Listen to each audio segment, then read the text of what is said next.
Halo Shalom saudara, selamat pagi. Ketika saya berdoa hari ini, Tuhan tiba-tiba memberikan saya sebuah penglihatan. Ada dua buah cawan yang hari ini ada di bangsa Indonesia.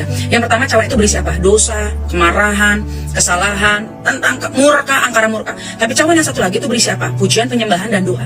Dan saya lihat cawan yang satu ini, yang doa, pujian, penyembahan itu belum terisi penuh. Sudah mulai terisi tapi belum penuh. So poin yang pertama, Tuhan bilang untuk seluruh anak-anak Tuhan, gereja Tuhan, mari kita bangkit, kita isi cawan doa, pujian, penyembahan. Kita minta pengampunan Tuhan, kita minta belas kasihan Tuhan, kemurahan Tuhan atas bangsa Indonesia. Sehingga ketika cawan daripada doa puja penyembah itu penuh, saya yakin revival, pemulihan, transformasi terjadi buat bangsa Indonesia. Yang kedua, saudara, Tuhan katakan seperti ini, jangan sampai salah fokus. Saudara, ingat di Efesus berkata Tuhan bahwa peperangan kita bukan melawan darah dan daging, tapi melawan roh-roh di udara.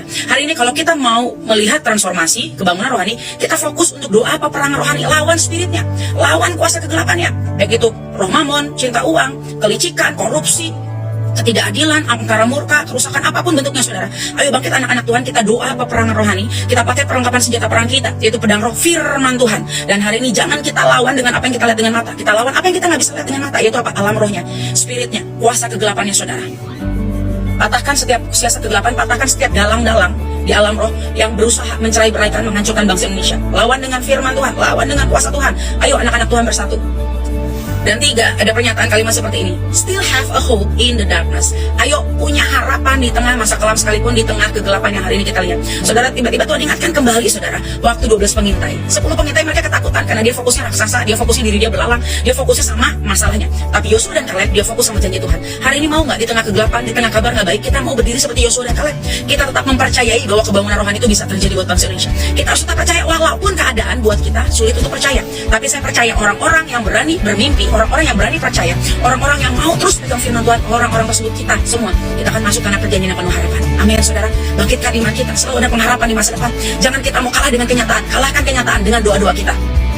Yang keempat, untuk semua yang nonton video ini, video TikTok ini, Instagram, apapun itu, saya ajak ya saudara, setiap hari minimal 5 menit aja saudara, lepaskan kata-kata berkat, deklarasi firman Tuhan. Dan yang kelima, yang terakhir, kita tuh nggak bisa milih loh lahir di negara mana. Kalau kita ada, Tuhan berkata apa? Usahakanlah kesejahteraan kota dimanapun kita dibuang. Ayo, karena kesejahteraan kota itu adalah kesejahteraan kita. So kita berdoa. Ingat nggak saudara di Keluaran, waktu bangsa Israel itu lagi kena perbudakan, dalam perbudakan Mesir, mereka nggak tahan, akhirnya mereka berseru sama Tuhan.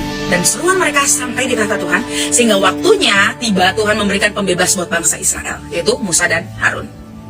Dan saya tutup video ini dengan firman Tuhan 2 Tawarik 7 ayat 14. Dan umatku yang atas namaku disebut merendahkan diri, berdoa dan mencari wajahku, lalu berbalik dari jalan-jalan yang jahat, maka aku akan mendengar dari sorga dan mengampuni dosa mereka, serta memulihkan negeri mereka, memulihkan Indonesia. Ada amin, saudara. Tetap semangat dan Immanuel. Shabbat Shalom. Semangat